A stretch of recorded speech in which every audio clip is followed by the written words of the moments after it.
ਦਰਸ਼ਕੋ break ਤੋਂ ਬਾਅਦ ਤੁਹਾਡਾ ਭਰਪੂਰ ਸਵਾਗਤ ਹੈ। ਸੋ ਆਪਾਂ ਥਰਡ ਵਾਲੇ ਇਸ਼ੂ ਦੇ ਵਿੱਚ ਗੱਲਬਾਤ ਕਰਨ ਜਾ ਰਹੇ ਹਾਂ ਕਿ ਪੰਜਾਬ ਵਿੱਚ ਜਿਹੜਾ ਕਿਸਾਨਾਂ ਦਾ ਜਿਹੜਾ ਮੋਰਚਾ ਹੈ ਉਹ ਬਰਾਬਰ ਜਾਰੀ ਹੈ, ਜਦੋਂ ਕਿ ਕੈਪਟਨ ਅਮਰਿੰਦਰ ਸਿੰਘ ਦਿੱਲੀ ਵਿੱਚ ਗਾਂਧੀ ਦੀ ਜਿਹੜੀ ਸਮਾਧ ਤੇ ਧਰਨਾ ਲਾਈ ਬੈਠੇ ਹਨ ਔਰ ਸੁਖਬੀਰ ਬਾਦਲ ਨੇ ਅਮਰਿੰਦਰ ਸਿੰਘ ਨੂੰ ਸਲਾਹ ਦਿੱਤੀ ਹੈ ਕਿ ਉਹ ਧਰਨੇ ਦੇਣ ਦਾ ਜਿਹੜਾ ਡਰਾਮਾ ਹੈ ਉਹ ਨਾ ਕਰੇ, ਬਲਕਿ ਕਿਸਾਨਾਂ ਦੇ ਹੱਕਾਂ ਲਈ ਜਿਹੜਾ ਮਰਨ ਵਰਤ ਜਿਹੜਾ ਉਹ ਰੱਖੇ। ਸੋ ਅਮਰਿੰਦਰ ਨੇ ਇਸ ਦੇ ਉੱਤੇ ਉਸ ਨੂੰ ਢੱਕੇ ਰਹਿਣ ਦੀ ਜਿਹੜੀ ਸਲਾਹ ਦਿੱਤੀ ਹੈ। ਸੋ ਇਉਂ ਜਾਪਦਾ ਹੈ ਵਿਊਅਰਸ ਕਿ ਮੋਦੀ ਦੇ ਇਹ ਦੋਵੇਂ ਤੋਤੇ ਪੰਜਾਬ ਵਾਸੀਆਂ ਨੂੰ ਮੂਰਖ ਬਣਾਉਣ ਲਈ ਇੱਕ ਦੂਜੇ ਨੂੰ ਚੁੰਝਾਂ ਜਿਹੜੇ ਮਾਰ ਰਹੇ ਨੇ। ਸੋ ਇਹਨਾਂ ਚੋਂ ਕੋਈ ਵੀ ਸਿੱਖ ਕੌਮ ਲਈ ਇਮਾਨਦਾਰ ਨਹੀਂ ਹੈ। ਸੋ ਇਹ ਸੱਤਾ ਦੇ ਭੁੱਖੇ ਨੇ। ਸੋ ਇਸ ਬਾਰੇ ਆਪਾਂ ਵਿਚਾਰ ਚਰਚਾ ਕਰਨ ਜਾ ਰਹੇ ਹਾਂ। ਸੋ ਅਸੀਂ ਚਾਹਾਂਗੇ ਕਿ ਤੁਸੀਂ ਸਾਡੇ ਨਾਲ ਇਸੇ ਤਰ੍ਹਾਂ ਹੀ ਜੁੜੇ ਰਹਿਣਾ। ਦੇਖਣ ਸੁਣਨ ਤੁਹਾਡਾ ਸਭ ਦਾ ਬਹੁਤ ਬਹੁਤ ਸ਼ੁਕਰੀਆ। ਜੀ ਡਾਕਟਰ ਸਾਹਿਬ ਕੀ ਕਹਿਣਾ ਚਾਹੋਗੇ? ਦੇਖੋ, ਇੱਕ ਪਾਸੇ ਪੰਜਾਬ ਦੇ ਵਿੱਚ ਹੁਣ ਸਿਚੁਏਸ਼ਨ ਇਹ ਹੈ ਕਿ ਪਾਵਰ ਕੱਟ ਲੱਗਣੇ ਸ਼ੁਰੂ ਹੋ ਗਏ ਨੇ ਕਿਉਂਕਿ ਮਾਲ ਗੱਡੀਆਂ ਇਹਦੇ ਬਾਵਜੂਦ ਕਿਸਾਨਾਂ ਨੇ ਉਹਨਾਂ ਦੀ ਪਰਮਿਸ਼ਨ ਦਿੱਤੀ ਹੈ। ਪੰਜਾਬ ਦੇ ਚੀਫ ਮਿਨਿਸਟਰ ਨੇ ਰੇਲਵੇ ਮਿਨਿਸਟਰ ਨੂੰ ਕਿਹਾ ਕਿ ਭਾਈ ਚਲਾਓ, ਔਰ ਪਿਛਲੇ ਇਸ ਗੱਲ ਨੂੰ ਵੀ ਹੁਣ ਹਫਤਾ ਹੋ ਗਿਆ ਹੈ, ਲੇਕਿਨ ਨਾ ਉਹਨਾਂ ਨੇ ਮਾਲ ਗੱਡੀਆਂ ਚਲਾਉਣੀਆਂ ਸ਼ੁਰੂ ਕੀਤੀਆਂ, ਨਾ ਪ੍ਰੈਜ਼ੀਡੈਂਟ ਨੇ ਜਿਵੇਂ ਅਸੀਂ ਕੱਲ ਜ਼ਿਕਰ ਕੀਤਾ ਸੀ ਮਿਲਣ ਤੱਕ ਦਾ ਵਕਤ ਨਹੀਂ ਦਿੱਤਾ। ਔਰ ਹੁਣ ਇਹਨਾਂ ਨੇ ਵੀ ਜਿਹੜਾ 4-4 ਦੇ ਬੈਚ ਦੇ ਵਿੱਚ ਅਮਰਿੰਦਰ, ਨਵਜੋਤ ਸਿੱਧੂ, ਦੂਸਰੇ MLA ਗਾਂਧੀ ਦੀ ਸਮਾਧ ਦੇ ਉੱਤੇ ਜਾ ਕੇ ਬੈਠ ਗਏ ਨੇ ਔਰ ਧਰਨੇ ਤੇ, ਔਰ ਇਹਨੂੰ ਪੂਰਾ ਜਿਹੜਾ ਇੱਕ ਆਰਕੈਸਟ੍ਰੇਟ ਵੀ ਕੀਤਾ ਜਾ ਰਿਹਾ। ਥੋੜਾ ਬਹੁਤ ਮੀਡੀਆ ਨੇ ਹੁਣ ਦਿਲਚਸਪੀ ਦਿਖਾਈ ਹੈ, ਪੰਜਾਬ 'ਚ ਤਾਂ ਹੈ ਹੀ ਨਹੀਂ ਸੀ, ਲੇਕਿਨ ਉਹ ਵੀ ਮੈਨੂੰ ਲੱਗਦਾ ਹੈ ਕਿ ਵੀ ਬਹੁਤ ਸਾਰਾ ਮੀਡੀਆ ਈਵਨ ਉੱਥੇ ਵੀ ਇਗਨੋਰ ਕਰ ਰਿਹਾ। ਔਰ ਕਿਵੇਂ ਬੀਜੇਪੀ ਦੀ ਹਕੂਮਤ ਨੇ ਐਗਰੈਸਿਵ ਪੋਸਚਰ ਲਿਆ ਹੈ, ਉਹਦੇ ਤੇ ਪਹਿਲਾਂ ਇਹ ਗੱਲ ਕਰਨ ਤੋਂ ਪਹਿਲਾਂ ਕਿ ਦੋਵੇਂ ਤੋਤੇ ਕੈਪਟਨ ਅਮਰਿੰਦਰ ਔਰ ਸੁਖਬੀਰ ਬਾਦਲ ਕਿਵੇਂ ਚੁੰਝੋ ਚੁੰਝੀ ਹੋ ਰਹੇ ਨੇ, ਇਹਦੀ ਗੱਲ ਬਾਅਦ 'ਚ ਕਰਦੇ। ਲੇਕਿਨ ਜਿਵੇਂ ਇਹ ਉਹਨਾਂ ਦਾ ਪ੍ਰਕਾਸ਼ ਜਾਵੜੇਕਰ ਜਿਹੜਾ ਮੇਨ ਮਿਨਿਸਟਰ ਹੈ ਇਸ ਨਾਲ ਕੰਸਰਨਡ, ਉਹਨੇ ਚਾਰਜ ਲਾਇਆ Punjab government's inaction led to rail blockade in state. Prakash Javadekar ਉਹਨੇ ਕਿਹਾ ਜੀ ਕਿਉਂਕਿ ਪੰਜਾਬ ਸਰਕਾਰ ਨੇ ਜਿਹੜੇ ਰੇਲਵੇ ਟਰੈਕ ਨੇ, ਪਟੜੀਆਂ ਨੇ, ਉਹ ਖਾਲੀ ਨਹੀਂ ਕਰਾਈਆਂ ਔਰ ਇਹਦੇ ਲਈ ਇਹ ਜ਼ਿੰਮੇਵਾਰ ਨੇ। ਅਸੀਂ ਤਾਂ ਜਿਹੜਾ ਉਹ ਕਾਂਗਰਸ ਨੂੰ, ਗਵਰਨਮੈਂਟ ਨੂੰ ਕਿਹਾ ਹੈ ਉਹਨਾਂ ਨੂੰ ਕਿ ਵੀ ਇਹ ਤੁਸੀਂ ਸਮੂਥ ਪੈਸੇਜ ਬਣਾਓ ਤਾਂ ਕਿ ਅਸੀਂ ਟ੍ਰੇਨ ਚਲਾਈਏ, ਲੇਕਿਨ ਇਹਦੇ ਲਈ ਪੰਜਾਬ ਗਵਰਨਮੈਂਟ ਜ਼ਿੰਮੇਵਾਰ ਹੈ। ਔਰ ਉਹਨਾਂ ਨੇ ਕਿਹਾ ਵੀ ਬਜਾਏ ਤੁਸੀਂ ਸਾਨੂੰ ਕਰਨ ਦੇ ਉੱਥੇ ਜਾ ਕੇ ਪਹਿਲਾਂ ਜਿਹੜਾ it is that if the inaction of the state government continues ਔਰ ਇਸ ਦਾ ਨਤੀਜਾ ਇਹੀ ਹੋਏਗਾ ਕਿ ਵੀ ਇਹ ਨਹੀਂ ਚੱਲਣਗੇ। ਔਰ ਇਹ ਜਿਹੜੀ ਕਿਉਂਕਿ ਸਰਕਾਰੀ ਨੀਤੀ ਇਹੀ ਬਣ ਗਈ ਹੈ, ਇਹਦੇ ਉੱਤੇ ਈਵਨ ਜਿਹੜਾ ਬੀਜੇਪੀ ਦਾ ਪ੍ਰੈਜ਼ੀਡੈਂਟ ਨੱਡਾ ਉਹਨੇ ਵੀ ਇਹੀ ਸਟੇਟਮੈਂਟ ਦਿੱਤੀ ਹੈ, centre keen to run trains but you and your government not performing duties Nadda to Punjab chief minister, ਕਿ ਅਸੀਂ ਤਾਂ ਚਲਾਉਣਾ ਚਾਹੁੰਦੇ ਹਾਂ ਔਰ ਤੁਸੀਂ ਜਿਹੜੀ ਹੈ ਤੁਹਾਡੀ ਸਰਕਾਰ ਆਪਣਾ ਫਰਜ਼ ਨਹੀਂ ਨਿਭਾ ਰਹੀ। ਔਰ ਇਹੀ ਗੱਲ ਰੇਲਵੇ ਮਿਨਿਸਟਰ ਜਿਹੜਾ ਮਿਸਟਰ ਪੀਯੂਸ਼ ਗੋਇਲ ਕਹਿ ਰਿਹਾ, ਓਵਰ 1300 ਟ੍ਰੇਨਸ ਕੈਂਸਲਡ ਔਰ ਡਾਇਵਰਟਿਡ, rupees 1000 crore loss suffered so far due to protest in Punjab Railways।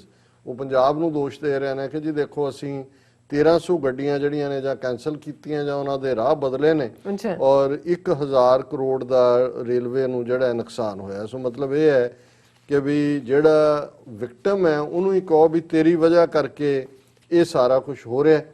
ਹਾਲਾਂਕਿ ਅਮਰਿੰਦਰ ਨੇ ਜਿਹੜਾ ਇੰਟਰਵਿਊ ਉੱਥੇ ਮੀਡੀਆ ਨੂੰ ਦਿੱਤਾ ਹੈ, ਮੈਂ ਉਹਦੀ ਇੱਕ ਬਰੀਫ 'ਚ ਚੱਲ ਕੈਂਡੀ TV ਤੇ ਦੇਖੀ, ਥੋੜੀ ਬਹੁਤ ਪ੍ਰਿੰਟ 'ਚ ਆਈ ਹੈ ਔਰ ਉਹਦੇ 'ਚ ਉਹਨੇ ਇਹ ਕਿਹਾ ਕਿ ਜੀ ਦੇਖੋ ਇਹ ਔਰ ਤੁਸੀਂ ਦੇਖੋ ਵੀ ਗੁਲਾਮੀ ਕੀ ਹੁੰਦੀ ਹੈ। ਹੁਣ ਫਾਰਮਰਜ਼ ਇਸ਼ੂ 3 ਐਕਟ ਉਹਨਾਂ ਨੇ ਬਣਾ ਕੇ ਆਰਡੀਨੈਂਸ, ਫਿਰ ਪਰਾਲੀ ਸਾੜਨ ਦੀ ਸਜ਼ਾ, ਇਹਦਾ ਪਾਕਿਸਤਾਨ ਨਾਲ ਕੀ ਲਾਗਾ ਦੇ ਗਏ। ਤੁਸੀਂ ਜਦੋਂ ਗੁਲਾਮਾਂ ਦੀ ਗੱਲ ਕਰਦੇ ਹੋ ਜਾਂ ਅਸੀਂ ਇਹ ਕਹਿੰਦੇ ਹਾਂ ਕਿ ਵੀ ਇਹ ਮੋਦੀ ਦੇ ਦੋ ਤੋਤੇ ਨੇ, ਕਿਉਂਕਿ ਅਜੇ ਤੱਕ ਤੁਹਾਨੂੰ ਬਾਦਲਾਂ ਚੋਂ ਸੀਨੀਅਰ ਬਾਦਲ ਤਾਂ ਇਵੇਂ ਹੋਇਆ ਜਿਵੇਂ ਉਹਨੂੰ ਲਕਵਾ ਹੋ ਗਿਆ, ਵੀ ਉਹਦੀ ਜ਼ਬਾਨ ਹੀ ਖਤਮ ਬੰਦ ਹੋ ਗਈ, ਵੀ ਉਹ ਬੋਲਿਆ ਹੀ ਨਹੀਂ ਹੈ। ਉਹ ਬੀਬੀ ਹਰਸਿਮਰਤ ਕੌਰ, ਉਹ ਵੀ ਉਦੋਂ ਦੀ ਐਸਾ ਅਚਾਰ ਤੇ ਚਟਣੀ ਮੰਤਰਾਲਾ ਉਹਨੇ ਛੱਡਿਆ ਕਿ ਪਤਾ ਨਹੀਂ ਘਰ ਹੀ ਅਚਾਰ ਪਾ ਰਹੀ ਹੈ ਲੈ ਕੇ ਕੱਚੀਆਂ ਅੰਬੀਆਂ ਜਾਂ ਉਹੀ ਅੰਬੀਆਂ ਹੀ ਮੂੰਹ 'ਚ ਰੱਖੀਆਂ ਹੋਈਆਂ, ਉਹਨੂੰ ਵੀ ਬੋਲਣ ਦਾ ਵਕਤ ਨਹੀਂ ਮਿਲਿਆ।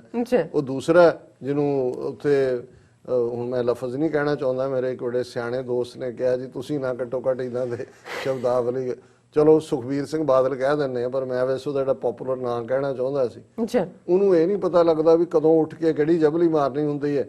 ਲੇਕਿਨ ਤੁਸੀਂ ਦੇਖਿਆ ਹੋਵੇਗਾ ਵੀ ਤੁਹਾਨੂੰ ਇਹਨਾਂ ਚੋਂ ਕਦੇ ਮੋਦੀ ਦੇ ਖਿਲਾਫ ਕੋਈ ਬਿਆਨ, ਗਵਰਨਮੈਂਟ ਦੇ ਖਿਲਾਫ ਕੋਈ ਅਦਰਵਾਈਜ਼ ਨਹੀਂ ਮਿਲੇਗਾ।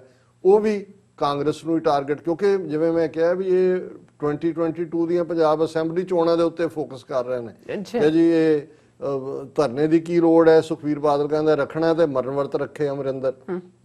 ਫਿਰ ਕਹਿੰਦਾ ਜੀ ਇਹ ਨਹੀਂ, ਇਹ ਤਾਂ ਜੇ ਗਵਰਨਰ ਨੇ ਅਜੇ ਬਿੱਲ ਭੇਜਿਆ ਹੀ ਨਹੀਂ ਸੀ ਅੱਗੇ ਪ੍ਰੈਜ਼ੀਡੈਂਟ ਨੂੰ, ਤੇ ਉੱਥੇ ਮਿਲਣ ਲਈ ਟਾਈਮ ਕਾਹਨੂੰ ਲੈਣਾ ਸੀ। ਹੁਣ ਇਹਨਾਂ ਨੂੰ ਕੋਈ ਪੁੱਛੇ ਕਿ ਵੀ ਤੁਸੀਂ ਸਰਕਾਰ ਦਾ ਹਿੱਸਾ ਸੀ ਜਦੋਂ ਆਰਡੀਨੈਂਸ ਆਏ, ਤੁਸੀਂ ਸਰਕਾਰ ਦਾ ਹਿੱਸਾ ਸੀ ਜਦੋਂ ਤੁਸੀਂ ਵੋਟ ਪਾ ਕੇ ਇਹਨੂੰ ਜਿਹੜਾ ਆਰਟੀਕਲ 370 ਵੀ ਜਦੋਂ ਟਰਮੀਨੇਟ ਕੀਤਾ।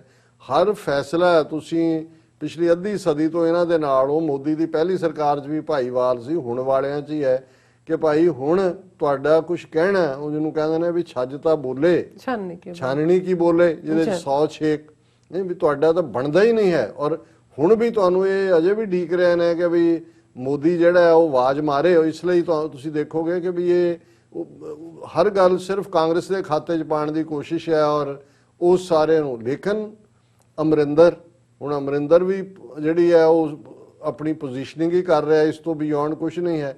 ਹੁਣ ਇਸ ਇਸ਼ੂ 'ਚ ਪਾਕਿਸਤਾਨ ਨੂੰ ਘੜੀਸਣਾ ਲਿਆਣਾ। ਹੁਣ ਅਮਰਿੰਦਰ ਇਹ ਇੱਕ ਪਾਸੇ ਦਾ ਗਵਰਨਮੈਂਟ ਨੂੰ ਕਹਿ ਰਿਹਾ ਜੀ never mess with livelihoods religious issues, ਕਿ ਜੀ ਲੋਕਾਂ ਦੇ ਕਦੇ ਢਿੱਡ ਤੇ ਲੱਤ ਨਾ ਮਾਰੋ ਜਿਹਦੇ 'ਚ ਉਹਨਾਂ ਦਾ ਰਿਜ਼ਕ ਹੈ, ਔਰ ਮਜ਼ਹਬੀ ਮੁੱਦਿਆਂ ਦੇ ਉੱਤੇ ਗੱਲ ਨਾ ਕਰੋ। ਲੇਕਿਨ ਉਹ ਇਹ ਕਹਿ ਰਿਹਾ ਕਿ ਮੈਂ ਇਸ ਲਈ ਥੋੜੀ ਮਿਲਣਾ ਚਾਹੁੰਦਾ ਸੀ ਪ੍ਰੈਜ਼ੀਡੈਂਟ ਨੂੰ ਕਿ ਸਿਰਫ ਉਹ ਬਿੱਲ ਨੇ, ਇਹ ਤਾਂ ਇਸ ਲਈ ਵੀ ਸੀ ਆਈ ਨੋ ਦਾ ਸਟੇਟ ਗਵਰਨਮੈਂਟ, ਕਿ ਮੈਨੂੰ ਪਤਾ ਹੈ ਵੀ ਸਟੇਟ ਗਵਰਨਰ ਨੇ ਉਹਨਾਂ ਨੂੰ ਭੇਜਿਆ ਨਹੀਂ ਹੈ।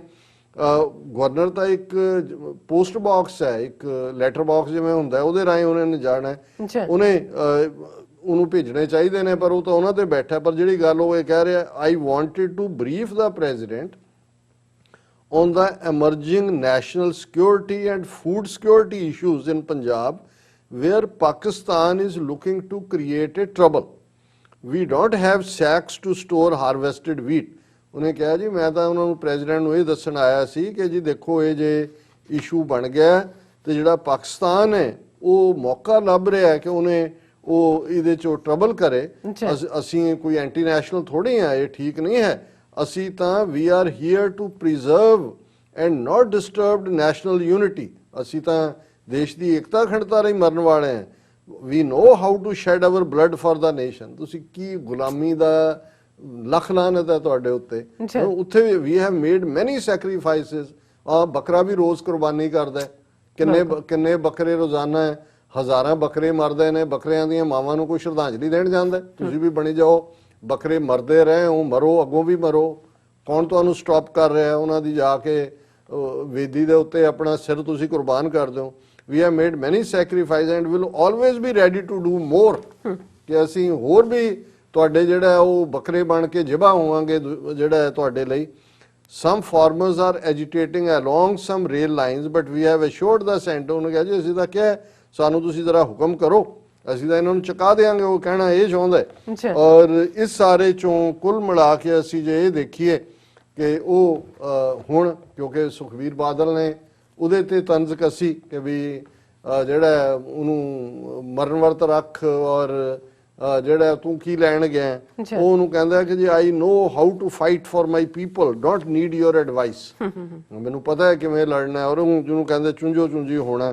ਫਿਰ ਉਹ ਆਪਣਾ ਤੁਸੀਂ ਇਹ ਦੇਖੋ ਗੁਲਾਮੀ ਕਿਸ ਹੱਦ ਤੱਕ ਹੈ। ਉਹਨਾਂ ਨੂੰ ਕਹਿ ਰਿਹਾ ਵੀ ਤੂੰ ਤੇ ਤੇਰੇ ਪਿਓ ਨੇ ਕੀ ਕੀਤਾ, ਪਰ ਦੇਖੋ I have fought at the border for my country during the 1965 war, ਕਿ ਮੈਂ 65 ਦੀ ਲੜਾਈ 'ਚ ਲੜਿਆ ਆਪਣੇ ਮੁਲਕ ਲਈ। I didn't think twice about going back to the army when the war broke out after I had resigned. ਫੌਜ 'ਚੋਂ ਕਦੇ ਕੋਈ ਰਿਜ਼ਾਈਨ ਕਰਕੇ ਥੋੜੀ ਨਿਕਲਦਾ। ਸੋ ਮਤਲਬ ਉਹ ਵੀ ਇੱਕ ਡਰਾਮੇਬਾਜ਼ੀ ਹੈ। ਹਾਲਾਂਕਿ ਮੈਨੂੰ ਪਤਾ ਹੈ ਵੀ ਸਾਰਾ ਉਹ ਵਾਕਿਆ ਕੀ ਸੀ ਔਰ ਇਹ ਲੈਫਟੀਨੈਂਟ ਜਨਰਲ ਹਰਬਖਸ਼ ਸਿੰਘ ਨਾਲ ਵੈਸਟਰਨ ਕਮਾਂਡ 'ਚ ਅਟੈਚ ਸੀ ਕਿ ਜੀ ਉਹਦਾ ਹੋ ਗਿਆ, ਵਾਪਸ ਆ ਗਿਆ ਛੱਡ ਕੇ, ਨਹੀਂ ਤਾਂ ਤੂੰ ਕੈਪਟਨ ਹੀ ਰਹਿੰਦਾ। ਫਿਰ ਤੂੰ ਜਿੰਨਾ ਕੁ ਆਪਣੇ ਆਪ ਨੂੰ ਬਹਾਦਰ ਦੱਸਦਾ ਤੈਨੂੰ ਤਾਂ ਜਨਰਲ ਬਣਨਾ ਚਾਹੀਦਾ ਸੀ ਇੰਡੀਅਨ ਆਰਮੀ 'ਚ ਜਾ ਕੇ। ਸੋ ਉਸ ਸਾਰੇ 'ਚੋਂ ਫਿਰ ਉਹ ਕਹਿ ਰਿਹਾ I have braved enemy bullets to keep my people safe and secure. ਬੜੀਆਂ ਵੀ ਤੂੰ ਗੋਲੀਆਂ ਖਾਧੀਆਂ, ਆ ਗੋਲੀਆਂ ਤਾਂ ਤੂੰ ਜ਼ਰੂਰ ਖਾਧੀਆਂ, ਪਰ ਇਹ ਪਤਾ ਹੈ ਵੀ ਕਾਹਦੀਆਂ ਖਾਧੀਆਂ। ਇਹ ਹੁਣ ਨਹੀਂ ਹੈ ਉਹ ਤੁਹਾਡੇ ਪਟਿਆਲੇ ਖਾਨਦਾਨ ਦਾ ਹਰ ਇੱਕ ਨੂੰ ਪਤਾ ਹੈ ਵੀ ਤੁਸੀਂ ਕਿਹੜੀਆਂ ਗੋਲੀਆਂ ਖਾਂਦੇ ਹੋ, ਦੂਸਰੀਆਂ ਤੁਸੀਂ ਨਹੀਂ ਖਾਣੀਆਂ ਹੈ। ਔਰ ਫਿਰ ਉਹਨੇ ਕਿਹਾ ਜੀ ਮੈਂ ਤਾਂ ਜਿਹੜਾ ਹੈ ਬਹੁਤ ਕੁਰਬਾਨੀ ਕੀਤੀ ਹੈ, ਮੈਂ ਤਾਂ ਪਹਿਲਾਂ ਵੀ ਆਪਣਾ ਅਹੁਦਾ ਛੱਡਤਾ ਸੀ, 84 ਛੱਡਤਾ ਸੀ, ਹੁਣ ਵੀ ਮੈਂ ਅਸਤੀਫਾ ਜੇਬ 'ਚ ਪਾਈ ਫਿਰਦਾ। ਔਰ ਇਹ ਜਿਹੜਾ ਮੈਨੂੰ ਨਹੀਂ ਯਾਦ ਕਿ ਵੀ ਤੁਸੀਂ ਫਾਰਮਰਸ ਲਈ ਕੀ ਕੀਤਾ। ਸੋ ਮੈਂ ਇਹ ਸਮਝਦਾ ਵੀ ਇਹ ਜਿਹੜਾ ਦਿੱਲੀ ਜਾ ਕੇ ਵੀ ਇਹਨਾਂ ਦੀ ਇਹ ਚੁੰਝੋ ਚੁੰਝੀ ਹੋਣਾ ਜਿਹੜਾ ਇਹ ਸਿਰਫ ਜਿਹੜਾ ਉਹ ਆਪਣੇ ਮਾਲਕ ਨੂੰ, ਆਕਾ ਨੂੰ ਇਹ ਦੱਸ ਰਹੇ ਨੇ ਕਿ ਮੈਂ ਤੇਰੇ ਲਈ ਜ਼ਿਆਦਾ ਲਾਇਲ ਹਾਂ। ਕਹਿ ਰਿਹਾ ਮੈਂ ਪਹਿਲਾਂ ਵੀ ਜਿਹੜਾ ਉਹ ਗੋਲੀਆਂ ਦੇ ਵਿੱਚ ਜਾ ਕੇ ਖਲੋਤਾ, ਹੁਣ ਵੀ ਤਿਆਰ ਹੈ। ਔਰ ਇਹ ਉਹਨੂੰ ਕਹਿ ਰਿਹਾ ਪਾਕਿਸਤਾਨ ਜਿਹੜਾ ਉਹ ਦੇਖ ਰਿਹਾ ਇਹਦੇ ਚੋਂ ਉਹ ਫਾਇਦਾ ਲਏਗਾ। ਇਹਨਾਂ ਨੂੰ ਕੋਈ ਪੁੱਛੇ ਕਿ ਵੀ ਹੁਣ ਮੈਂ ਕਹਿੰਦੇ ਮੈਂ ਰੁਕ ਗਿਆ ਕਿ ਭਾਈ ਸੁਬਰਾਮਨੀਅਮ ਸਵਾਮੀ ਦੀ ਸਟੇਟਮੈਂਟ ਪੜ੍ਹ ਲਓ ਕਿ ਵੀ ਉਹਨੇ ਕੀ ਕਿਹਾ, ਤੂੰ ਪਹਿਲਾਂ ਆਪ ਦੱਸ ਵੀ ਤੂੰ ਕੀ ਹੈ। ਔਰ ਅਜੀਤ ਡੋਭਾਲ ਦੇ ਨਾਲ ਤੇਰੀ ਕੀ ਰਿਲੇਸ਼ਨਸ਼ਿਪ ਹੈ, ਉਹਦੇ ਮੁੰਡੇ ਦੇ ਨਾਲ ਤੇਰੇ ਮੁੰਡੇ ਦੀ ਜਿਹੜੀ ਹੈ ਕਾਰੋਬਾਰੀ ਸਾਂਝਾਂ ਕੀ ਨੇ।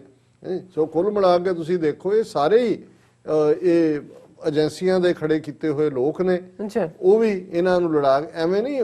ਦੇਖੋ ਜੇ ਸੱਚਮੁੱਚ ਹਕੂਮਤ ਨੂੰ ਪਤਾ ਹੋਏ ਕਿ ਭਾਈ ਇਹ ਖਲੋ ਗਏ ਨੇ ਹੁਣ ਸਿੱਧੇ ਸਿੱਧੇ ਹੋ ਕੇ ਆਪਣੇ ਹੱਕਾਂ ਦੇ ਲਈ, ਤੇ ਉਹ ਹਰਕਤ 'ਚ ਹੁੰਦੇ, ਕਿਉਂਕਿ ਉਹ ਵੀ ਐਨ ਚੁੱਪ ਕਰਕੇ ਤਮਾਸ਼ਾ ਵੀ ਦੇਖ ਰਹੇ ਨੇ, ਇਹਨਾਂ ਨੂੰ ਐਕਸਪੋਜ਼ ਵੀ ਕਰ ਰਹੇ ਨੇ। ਜਦੋਂ ਉਹਨਾਂ ਨੂੰ ਲੱਗਾ ਕਿ ਵੀ ਜੈਨੂਨ ਲੋਕ ਅੱਗੇ ਆ ਕੇ ਇਸ ਨੂੰ, ਅਜੇ ਤੱਕ ਤਾਂ ਇਹਦੀ ਕਮਾਂਡ ਜਿਹੜੀ ਆ ਉਹ ਅਮਰਿੰਦਰ ਹੀ ਕਰ ਰਿਹਾ, ਕਿਉਂਕਿ ਕਿਸਾਨਾਂ ਨੂੰ ਵੀ ਕਹਿੰਦਾ ਜੀ ਮੈਂ ਦੇਖੋ ਇਹ ਕਰ ਰਿਹਾ, ਮੈਂ ਹੁਣ ਚੱਲਿਆ, ਹੁਣ ਮੈਂ ਮਿਲਣ ਚੱਲਿਆ, ਹੁਣ ਦੂਜਾ ਕਰ ਰਿਹਾ। ਸੋ ਜਦੋਂ ਹਕੂਮਤ ਨੂੰ ਲੱਗਾ ਕਿ ਵੀ ਕੰਟਰੋਲ ਇਹਨਾਂ ਦੇ ਜਾਂ ਬਾਦਲ ਕਿਆਂ ਦੇ ਕੰਟਰੋਲ ਚੋਂ ਗੱਲ ਨਿਕਲ ਗਈ ਹੈ ਅਮਰਿੰਦਰ ਜਾਂ ਦੂਜੇ ਤੋਂ, ਫਿਰ ਉਹ ਫੁੱਲ ਕ੍ਰੈਕ ਡਾਊਨ ਕਰਨਗੇ। ਸੋ ਅਸੀਂ ਜਿਹੜਾ ਉਹ ਮਹਿਸੂਸ ਕਰਦੇ ਹਾਂ ਕਿ ਵੀ ਇਹ ਆਰ ਪਾਰ ਦੀ ਲੜਾਈ ਬਣਦੀ ਜਾ ਰਹੀ ਹੈ। ਔਰ ਇਹ ਜਿਹੜੇ ਤੋਤੇ ਨੇ RSS ਦੇ, ਇਹਨਾਂ ਤੋਂ ਖਬਰਦਾਰ ਵੀ ਹੋਣ ਦੀ ਲੋੜ ਹੈ ਸਾਡੇ ਕਿਸਾਨ ਭੈਣਾਂ ਭਰਾਵਾਂ ਨੂੰ ਵੀ ਔਰ ਕੁੱਲ ਕੌਮ ਨੂੰ ਵੀ।